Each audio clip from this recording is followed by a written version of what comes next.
Joran stood in his small blacksmith shop, the smell of hot metal filling the air. A clang of hammer on anvil echoed around him, but his heart felt heavy. He glanced outside at the quiet village, the sun setting behind the distant hills. It was a beautiful sight, but it didn't bring him joy today. The vibrant colors reminded him of his best friend Alara, who had moved away a few months ago. Alara was more than a friend. She was like a sister to Joran. They had grown up together, exploring the woods, sharing secrets, and dreaming of adventures beyond their small village. But when her family received an offer to move to a bustling city for her father's new job, everything changed. Alara was excited about the opportunity, but Joran felt a mix of happiness for her and sadness for himself. He knew that this was a big step for her, but he couldn't shake the feeling of loss. Days turned into weeks, and Joran found himself lost in his work. He hammered away at metal, crafting horseshoes and tools, but his mind often wandered to Alara. He missed her laughter, her encouragement, and the way she always believed in him. They used to talk about their dreams, but now those conversations felt like distant memories. One evening, as Joran sat by the fire in his shop, he pulled out a small piece of parchment. It was a letter he had started writing to Alara, but never finished. He traced the words with his finger, feeling the weight of what he wanted to say. He wanted to tell her how much he missed her, how lonely it felt without her by his side, and how he wished he could share his life with her again. But the words wouldn't come. What if she's too busy? He thought. What if she's forgotten about me? The doubts swirled in his mind, and he crumpled the letter, tossing it into the flames. The fire consumed it quickly, just like. His hope of reconnecting with her days passed, and Joran's sadness only deepened. He watched as the village prepared for the annual harvest festival, a time for celebration and gathering. But this year, he felt out of place. Everyone seemed to be laughing and enjoying each other's company, while he felt like a ghost drifting through the crowd. He caught glimpses of couples dancing and children playing, and his heart ached for the connection he once had with Alara. One afternoon, as he was mending a broken plow, his neighbor, Old Man Tom, stopped by. "Joran, why do you look so glum?" Tom asked, leaning against the doorframe. "The festival is just around the corner. You should join us." "I don't know, Tom," Joran replied, wiping the sweat from his brow. "It's hard to enjoy things when someone you care about is so far away." Tom nodded knowingly. Distance can be tough, but it doesn't have to break your connections. "Have you thought about reaching out to her?" "I've tried," Joran admitted, "but I don't know how to start. What if she doesn't want to talk to me anymore?" Sometimes it takes a little courage to reach out. "You never know what someone else is feeling," Tom said. "Maybe she misses you just as much." Joran pondered Tom's words long after the old man left. The thought of Alara missing him brought a spark of hope to his heart. He knew he had to try, but how? He didn't have much experience with letters, and he feared what he might say. But the idea of doing nothing felt worse than the fear of reaching out. That night, Joran sat at his workbench, determined to write to Alara again. He took a deep breath, picked up his quill, and opened a fresh piece of parchment. This time, he let his emotions flow. He wrote about his day-to-day life, how the village had been preparing for the harvest festival, and how much he missed their adventures together. He shared stories that made him smile and others that made him sad. He poured his heart onto the page, hoping she could feel the sincerity behind his words. After finishing the letter, Joran folded it carefully and sealed it with wax. He felt a sense of relief wash over him. It was just a letter, but it was a bridge he was building back to Alara. He decided to send it that very night, hoping it would reach her quickly. Days turned into a week, and Joran anxiously waited for a reply. He kept glancing at the road, hoping to see a familiar figure. Then, one afternoon, he noticed a figure in the distance. His heart raced as he recognized Ilara's silhouette. She was back. Ilara approached, her face lighting up as she saw Joran. "Joran," she called, running toward him. "I got your letter. I missed you so much." Joran's heart soared as they embraced. It felt like no time had passed at all. They spent hours catching up, sharing stories of their lives apart. Ilara told him about the city, the new friends she had made, and her excitement about her new school. Joran shared his struggles with feeling distant and his worries about their friendship fading.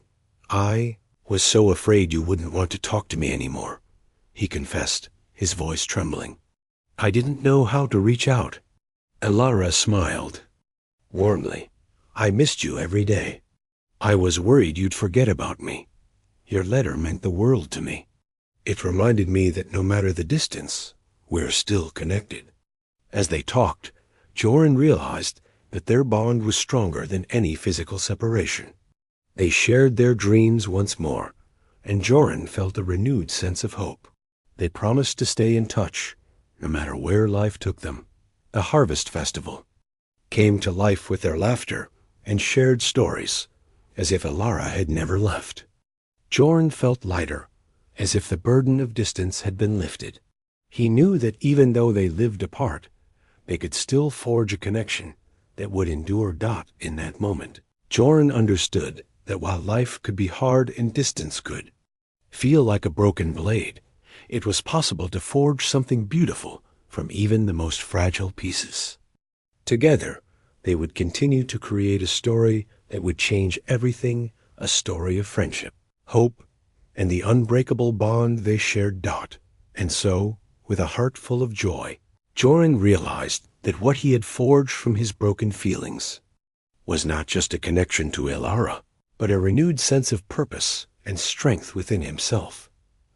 Joran's days felt brighter after Ilara visited, but when she left for the city again, the old sadness returned. The village was busy with the harvest, and everyone seemed to have something to do. Joran, however, felt alone with his thoughts. He tried to keep himself occupied in the forge, making horseshoes and fixing tools, but his mind kept drifting back to Ilara. He remembered how happy he had felt when Ilara came back for the festival. They had talked, laughed, and promised to write letters. But now the festival was over, and the village was quiet again. Joran missed having her nearby. Sometimes at night, he listened to the wind outside and imagined it carrying his words to her, hoping she could somehow hear them.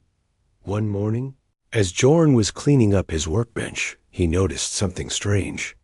In the corner of the bench, half buried under some scrap metal, was the broken blade the villagers had given him weeks ago. He picked it up and stared at it. The blade was old, covered in dirt and rust, but the strange runes on its surface still caught the light in a mysterious way. Joran remembered how the village elders had brought him the blade and the sick girl, Lyra, and how desperate they had sounded. They wanted him to fix the sword and somehow help Lyra, who was still resting in the healer's hut. He had agreed because he wanted to help, but deep down, he had also hoped it would help him forget his own loneliness. Now Joran realized he had been avoiding the real challenge. The broken blade was like his friendship with Ilara, something precious that had been damaged by distance and time. Joran's heart ached as he thought about both the sword and his friend. He wondered if it was possible to fix anything that was so broken. He decided to visit Lyra. The healer's hut was on the edge of the village, surrounded by wildflowers and tall grass. Lyra was lying on a straw bed, looking pale and weak. Her breathing was slow, and her eyes were closed, but she opened them when Joran entered. "Hello, Joran," she whispered. Her voice was thin but kind. Joran smiled and sat beside her. "How are you feeling?"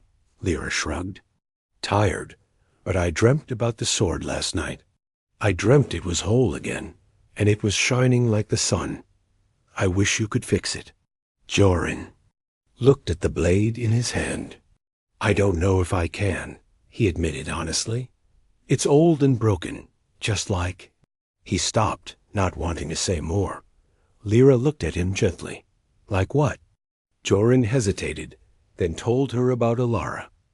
He told her how much he missed his friend, how distant he felt, and how he wanted to reconnect, but didn't know how. Lyra listened, her eyes bright and understanding. "Sometimes things break," Lyra said softly, "but that doesn't mean they're gone forever. Sometimes you just have to try, even if you're afraid." Joran was surprised by her words. Even though Lyra was so weak, she still had hope. He realized that maybe he needed to find hope too. Maybe fixing the sword and helping Lyra could help him heal his heart as well. That night, Joran sat in his forge, holding the broken blade. He studied the runes, tracing them with his finger. He remembered how Alara used to challenge him to solve puzzles and mysteries. Maybe these runes were a message or a clue, something left behind by the sword's maker. Joran decided to ask the village elders about the runes. The next morning, he visited the oldest elder, a wise woman named Mira. She took one look at the blade and nodded. "These runes are old magic," she said. "They talk about hope, courage, and the bonds between people. This sword was forged in a time of great need, and it was remade many times by those who refused to give up." Joran listened carefully. Mira continued, "The sword can only be made whole again by someone who—" Joran stood outside the healer's hut, the newly forged blade held carefully in his hands. The morning sun was just peeking over the rooftops, and the grass sparkled with dew. He watched as Lyra smiled weakly, her fingers tracing the glowing runes on the sword. For the first time in weeks, Joran felt a flicker of hope in his heart. But as he turned away and walked back to his forge, that old feeling of loneliness crept in once more. He missed Alara, missed her stories, her laughter, and the way she always saw the best in him. Even though he had worked hard to fix the sword and help Lyra, he still felt a part of himself was missing. The village was full of people, but none of them understood him quite like Alara did. Joran tried to distract himself with work. He hammered out new tools for the farmers, repaired the village gate, and even made little trinkets for the children. But no matter what he did, his thoughts kept drifting back to Alara. He wondered what life was like for her in the city. Did she miss the village? Did she think about him at all? One cold evening, as he cleaned up his forge, Joran noticed a small bird sitting on the windowsill. Its feathers were ruffled, and it looked tired from the journey. Joran gently opened the window, and the bird hopped inside, watching him with bright, curious eyes. For some reason, the sight of that little bird made Joran think of Alara again. She had always loved animals, and would save even the smallest creatures in need. Joran remembered how, when they were children, Alara had found a wounded sparrow. She had nursed it back to health, refusing to give up even when the others said it was hopeless. "Hope is the strongest thing we have," she had told him. Now, as Joran fed the bird a few crumbs, he realized how much he missed her hope and her courage. The next morning, Joran made a decision. He would try to reach out to Alara again, even if he didn't know what to say. He sat at his workbench, pulled out a clean piece of parchment, and began to write. This time, he didn't worry about finding the perfect words. He wrote honestly about his days, the work he had done, and how much he missed her friendship. He told her about Lyra and the broken blade, about how he had almost given up, but found hope again. He described the glowing runes, and how working on the sword had reminded him of her strength. When he finished, Joran hesitated. What if Alara didn't reply? What if she was too busy or had already made new friends? But then he remembered Lyra's words. Sometimes you just have to try, even if you're afraid. So, with a deep breath, he folded the letter, sealed it, and asked the merchant heading to the city to deliver it for him. Days passed slowly as Joran waited. Every morning he checked the road, hoping to see the merchant return with a letter in hand. Every evening he sat by the fire, thinking about what he would say if Elara wrote back. Sometimes he felt foolish for hoping so much, but he held on to that little spark inside him. Lyra was getting stronger each day. She visited the forge more often, her cheeks a little less pale, her eyes a little brighter. One day she sat beside Joran as he worked. "Have you heard from your friend?" she asked gently. "Not yet," Joran admitted, trying to hide his worry. "But I sent her a letter. I hope she gets it." "She will," Lyra said with confidence, "and I bet she'll write back." Sometimes people just need to know that someone is thinking about them. Joran nodded, feeling a bit better. He was glad he had tried, even if he wasn't sure what would happen next. One rainy afternoon, as Joran was fixing a broken lantern, he heard someone calling his name. He rushed to the door and saw the merchant waving a letter above his head. Joran's heart leaped as he took the letter and read the familiar handwriting on the front. Elara. His hands trembled as he opened the letter. As he read Elara's words, his worries melted away. She wrote about the city, how big and noisy it was, how much she missed the quiet of the village, and how she thought of Joran every day. She told him about the new friends she had made, but none of them felt quite the same as him. She thanked him for sharing his story about the blade and Lyra, saying it made her feel closer to home. Elara ended her letter with hope. "No matter how far apart we are, you are still my best friend. I'm proud of you for not giving up, and I hope I can visit again soon. Until then, keep forging hope, Joran. You are never alone." Joran's eyes filled with tears, but this time they were tears of joy. He read the letter over and over, feeling the distance between them shrink with every word. He realized that even though Elara was far away, their friendship was still strong. The hope he had forged in his heart, just like the sword, was real and lasting. That evening, Joran sat with Lyra and shared the good news. She smiled, happy for him. Joran understood now that distance could never truly break the bond between people who cared about each other. What mattered was having the courage to reach out and the hope to keep trying as the village settled into another quiet night. Joran looked at the glowing blade on his workbench and smiled. He had mended more than just metal. He had mended his own heart. He felt ready for whatever the future would bring, knowing that hope, once forged, could change everything. Joran felt a renewed sense of purpose after receiving Elara's letter. Her words had filled his heart with warmth and hope. As he stood in his forge, the sun streaming through the windows, he realized that their friendship was stronger than the miles that separated them. Though she was far away, he felt more connected to her than ever. With Lyra getting better every day, Joran decided it was time to do something special for both Lyra and Elara. He wanted to create a new project that would honor their friendship and the strength they had shared. He thought about how Elara always loved the stars, and how they used to lie on the grass together, counting them and making wishes. Inspired, Joran imagined crafting a beautiful star-shaped pendant for Elara and a matching one for Lyra. He gathered materials: shiny silver for Elara and sturdy bronze for Lyra. As he worked, he felt the rhythm of the hammer against the anvil, the fire warming his face, and the satisfaction of creating something meaningful. He thought about how both girls had shown him what it meant to have hope, and he wanted to give them something that represented that feeling. Days passed as Joran meticulously shaped the pendants.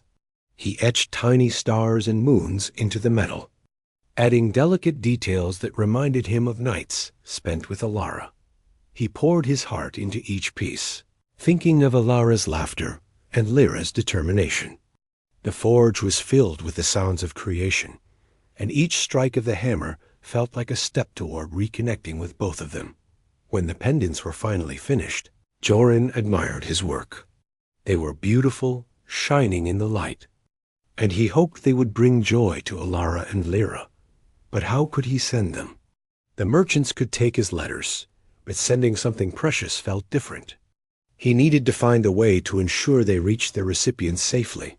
That evening, Joran decided to visit the village elder, Mira. She had always been wise and helpful, and he hoped she could offer advice. When he arrived at her cottage, she welcomed him inside, her warm smile brightening the room. "Joran, my boy, what brings you here today?" Mira asked, noticing the small box he held. "I created something for Lyra and Alara," he said, opening the box to reveal the pendants, "but I'm not sure how to send them. I want them to be safe." Mira examined the pendants with a thoughtful expression. "These are lovely, Joran. You've put your heart into them. I believe the best way to send them is with a personal touch. There's an old tradition in our village. We can send a message with a trusted friend. Do you know anyone who is going to the city soon?" Joran asked, feeling a little hopeful. Myra nodded. "As a matter of fact, my daughter, Ellen, is traveling there next week. She can deliver your gifts and letters." Joran's heart lifted. "That's perfect. Thank you, Myra. I'll prepare everything for her." The next few days flew by as Joran wrote a new letter for Alara, explaining the pendants and how much their friendship meant to him. He also wrote a note for Lyra, reminding her of her strength and how proud he was of her. He wanted both girls to know they were never alone. When Ellen arrived at the forge, Joran felt nervous but excited. He carefully handed her the box containing the pendants, along with the letters. "Please take care of these," he said, his voice earnest. "They mean a lot to me." "I will, Joran," Ellen promised with a smile. "I'll make sure they get to them safely." As he watched her leave, Joran felt a sense of relief wash over him. He had taken a step forward, reaching out to both Alara and Lyra in a way that felt meaningful.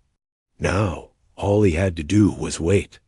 Turned into a week, and Joran continued to work in his forge, but his mind was often on Alara and Lyra. He wondered how they would react to their gifts. The village was busy preparing for the winter season, and Joran threw himself into his work, crafting tools and repairing old equipment. But every evening, he found himself checking the road, hoping to see Ellen returning. Finally, one chilly afternoon, Joran saw a familiar figure approaching. His heart raced as he recognized Ellen. She was walking quickly, her face bright with excitement. When she reached him, she held out a letter, her eyes sparkling. "Joran, you have letters," she exclaimed, handing him a small envelope. Alara and Lyra both wrote back. Joran took the letter, feeling a mix of joy and nervousness. He carefully opened it, his hands trembling slightly. As he read Alara's words, a smile spread across his face. Joran felt a warmth in his heart as he read Alara and Lyra's letters again. Their words filled him with joy and hope, and he knew he had to keep nurturing those connections. He spent the next few days in his forge, not just working, but thinking about the friendships he cherished. He wanted to do more to bridge the distance between them, not just with letters and gifts, but with actions that would show his care. One evening, while hammering a piece of metal, Joran had an idea. What if he organized a gathering in the village? A celebration of friendship and hope?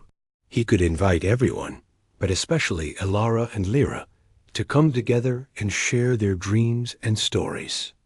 It would be a way to honor their bonds and bring everyone closer. Even if Alara was still miles away, not excited about his plan, Joran set to work. He spent hours preparing for the gathering, crafting small tokens for each person who would come.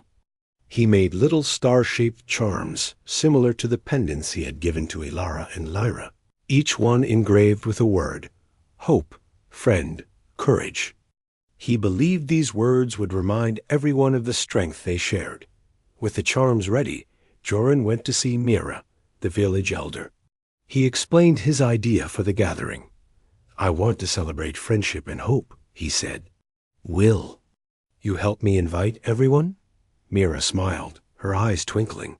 "What a wonderful idea, Joran. I believe this will bring the village together. We can gather in the town square under the stars. I will help you spread the word."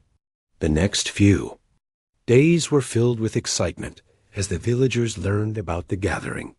Joran felt a buzz of energy as people started to respond positively. They were eager to join him under the stars, to share stories and celebrate the connections that held them together. Finally, the evening of the gathering arrived. Joran set up a long table decorated with wildflowers and candles. The sun began to set, painting the sky in hues of orange and pink. As darkness fell, the stars began to twinkle above, just as they had done during his childhood adventures with Alara. Villagers began to arrive, chatting and laughing as they found their places.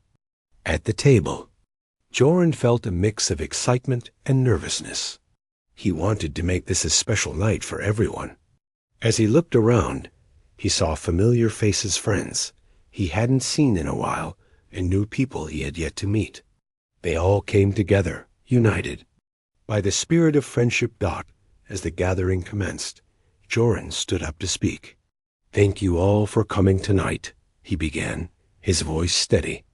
"I wanted to create this gathering to celebrate our friendships and the hope that connects us, even when we're far apart. I've learned that distance doesn't have to break our bonds. It can strengthen them if we choose to reach out."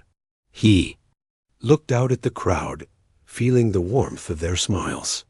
"I've made small tokens for each of you, reminders of the strength we share. May these charms inspire you to keep hope alive in your hearts."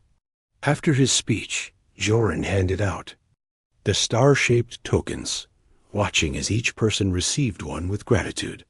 Lyra was there, her pendant shining softly in the candlelight. She smiled at him, her eyes sparkling with joy. The night continued with stories and laughter. Villagers took turns sharing their favorite memories, tales of adventures and dreams. For the future, Joran listened intently, feeling more connected to everyone around him. Each story reminded him of the importance of friendship and the strength that comes from supporting one another. As the stars twinkled above, Joran couldn't help but think of Alara. He wished she could be there, sharing in the laughter and light. He hoped she was looking up at the same stars, feeling the love and warmth that filled the air. Later in the evening, as the moon rose high, Joran decided to share something special. "I have a surprise," he said, feeling a thrill of excitement. "I received letters from Alara and Lyra, and I'd like to read them to you." The villagers gathered closer, their faces eager and curious. Joran took a deep breath and began to read Ilara's letter first. He spoke of their childhood memories, the nights spent counting stars, and the strength of their friendship. The villagers listened intently, smiles spreading across their faces as they felt the warmth of those memories. Next, he read Lyra's letter, sharing her journey of healing and the hope she had found in their friendship. As he read, the crowd cheered and clapped, their hearts filled with joy. Joran could feel the power of connection in the air, the bonds of friendship growing stronger with each word. When he finished, the villagers erupted in applause. Joran felt a wave of happiness wash over him. He realized that while Alara couldn't be there physically, her spirit was present in their hearts, and stories. As the night continued, Joran felt a deep sense of fulfillment. He had created a space for connection, friendship, and hope. He looked around at the faces of the villagers, seeing their smiles and laughter, and he knew he had made the right choice. Time passed quickly, and soon the gathering began to wind down. Joran felt grateful for the support of his friends and neighbors. As people started to leave, Lyra approached him. "Thank you for this wonderful night, Joran. You've brought us all together, and I feel so much stronger because of it." Joran smiled, feeling proud. I couldn't have done it without everyone. It's important to remember we're never truly alone, even when we're apart. As the last of the villagers departed, Joran looked up at the stars twinkling above. He thought of Ilara and how she would have loved this night. In that moment, he knew he would write to her again soon, sharing the stories of the gathering and the joy they had experienced. Joran understood that friendships could weather any storm, and hope could bridge any distance. He felt a renewed sense of determination to maintain those connections, no matter where life took them. With a heart full of hope and a mind set on the future, Joran returned to his forge, ready to continue creating and nurturing the bonds he held dear. And as he worked, he knew that, like the stars above, their friendships would shine brightly, guiding them through even the darkest nights. Asterisk days turned into weeks after the gathering, and Joran felt a sense of contentment in his heart. The village was alive with laughter and friendship, and he continued to cherish the connections he had strengthened. But despite the joy surrounding him, a small part of him still longed for Ilara. He missed her presence and the special bond they shared. One evening, as Joran sat by the fire in his forge, he thought about his last letter to Ilara. He had poured his heart into it, sharing stories from the gathering and how much he missed her. But he hadn't heard back yet. He wondered if she was too busy with her new life in the city, or if she had forgotten about him. Feeling restless, Joran decided to take a walk through the village. The moon was full and bright, casting a silver glow over everything. As he walked, he passed by the old oak tree where he and Ilara used to play as children. Memories flooded back, running under the branches, laughing and dreaming about their futures. Joran felt a pang of sadness again, missing those carefree days. He sat down at the base of the tree, leaning against its sturdy trunk. What should I do? He whispered to the night. I want to reach out, but I don't know how. The wind rustled the leaves above him, as if encouraging him to find a way. Suddenly, an idea struck him.